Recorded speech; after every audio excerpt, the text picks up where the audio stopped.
Et c'est Jean-François Bec qui est avec nous pour commencer cette émission. Comme chaque lundi après-midi, le directeur général de Morningstar en France. Bonjour Jean-François. Oui, bonjour Grégoire. Bon, on sort de 2 semaines de consolidation. Au mois de mai, on a tous l'adage boursier en tête, sell in May and go away.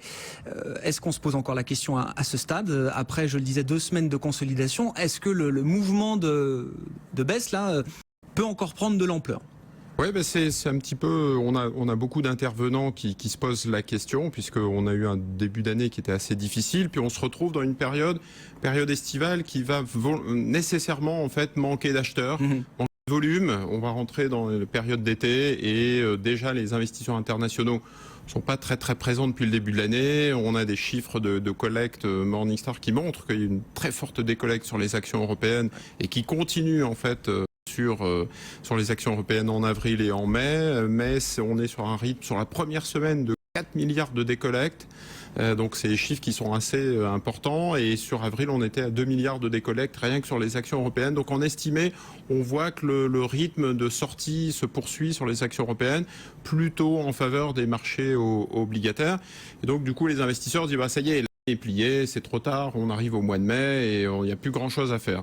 On a un petit peu aussi je dirais le verre à moitié vide, à moitié plein, c'est-à-dire que les positifs se disent, souvenez-vous, on avait évoqué ensemble les 10 plaies d'Égypte, les risques majeurs sur 2016, c'était la Chine, c'était les pays émergents, c'était la Fed, le changement de cycle aux États-Unis, on allait rentrer en récession, le pétrole qui s'écroulait, les banques qui s'effondraient. Qui allaient faire faillite, oui. Qui allaient faire faillite, donc on avait tout ça en tête. Finalement, visiblement, les risques ont été plutôt bien gérés et donc les positifs se disent, regardez, on vient d'essuyer. On vient de passer ces différentes étapes, donc on a peut-être devant nous une période de hausse.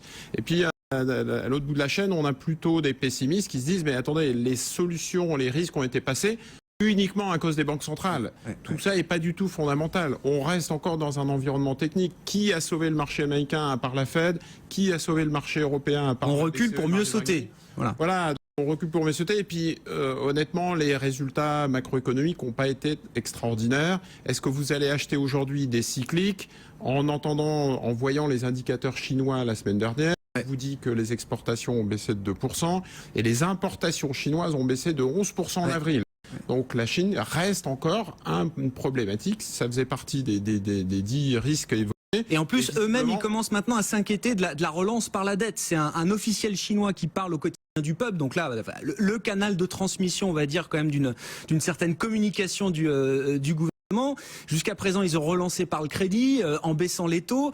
Et là, ils commencent à dire, certains, on imagine, commencent à dire attention, les arbres ne montent pas jusqu'au ciel, c'est illusoire de croire qu'on va stabiliser la situation ou en tout cas assainir la situation à coup de crédit et de baisse de taux. Au contraire, ça ne fait que grossir les risques qui pèsent sur le système financier. Donc eux-mêmes commencent à s'inquiéter de leur politique de relance. Donc ça a stabilisé à court terme, mais le problème reste entier. Les États-Unis, on a aussi devant nous deux hausses normalement sur 2016 et donc le problème reste aussi entier, ce ralentissement de l'économie américaine qui est la première économie mondiale. En zone euro, on a plein de questions politiques liées aux élections, mais on a aussi des questions fondamentales sur le système bancaire, parce que les taux sont en négatif. Pour Grégoire, de vous donner un petit peu une illustration, pour la première fois en Europe, des investisseurs, des emprunteurs ont été payés. C'est au Danemark, c'est réel.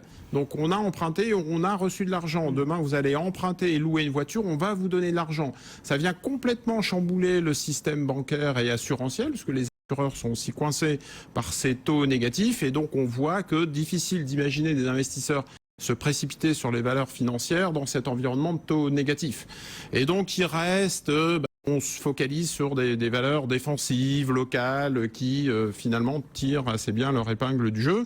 Oui, ce pari-là, déjà, premier constat, il a fonctionné parce que au-delà des ressources de base, du pétrole qui a fortement rebondi, tout le monde n'a pas voulu prendre ce risque-là. Donc en prenant un risque plus mesuré, on a réussi quand même à s'en sortir à peu près correctement. Pour ceux qui ont fait le choix de ces valeurs défensives locales. Voilà, donc il y a quand même des catégories en fait, des stratégies chez Morningstar. On a des catégories Morningstar qui montrent que ça a plutôt bien performé et qui ont quand même performé. Dans le top 5, on a les matières premières, là, vous le disiez.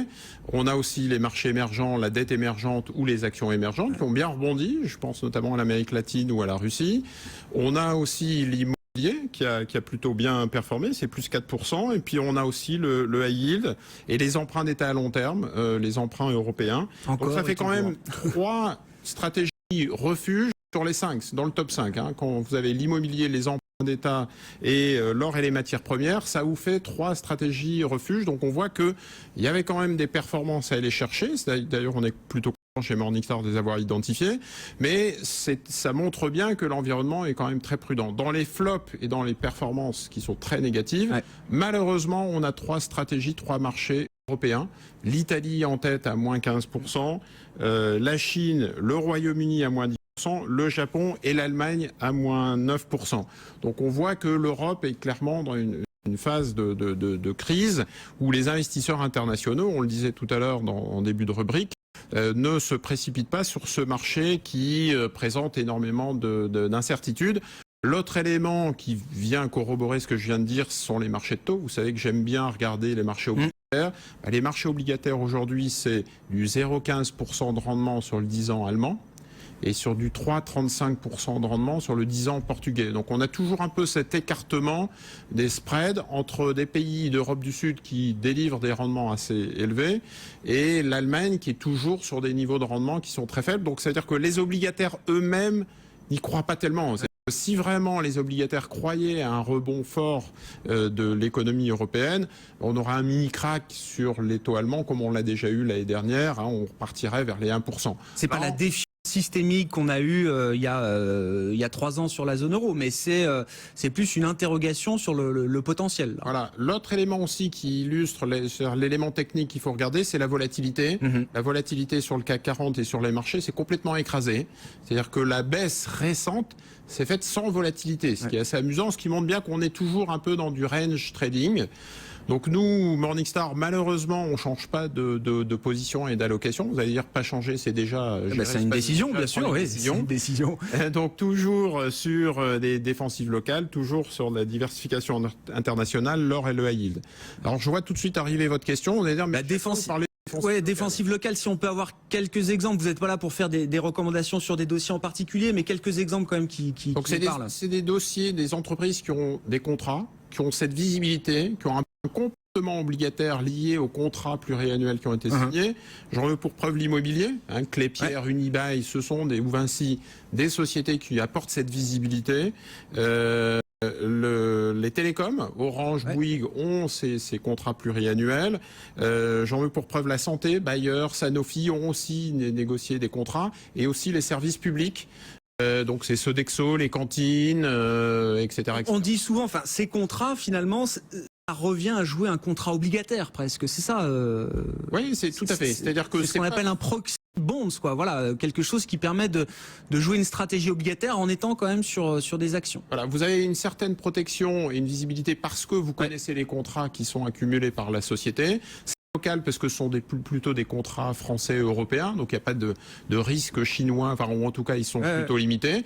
Et le dividende et les coupons entre guillemets qui vont être servis par ces sociétés plaisent beaucoup en ce moment aux investisseurs qui sont un petit peu perdus. Merci beaucoup Jean-François. Jean-François Bay, directeur général de Morningstar, avec nous chaque lundi après-midi dans Intégral Bourse. Prudence donc encore, message de prudence réitéré par Morningstar après 2 semaines.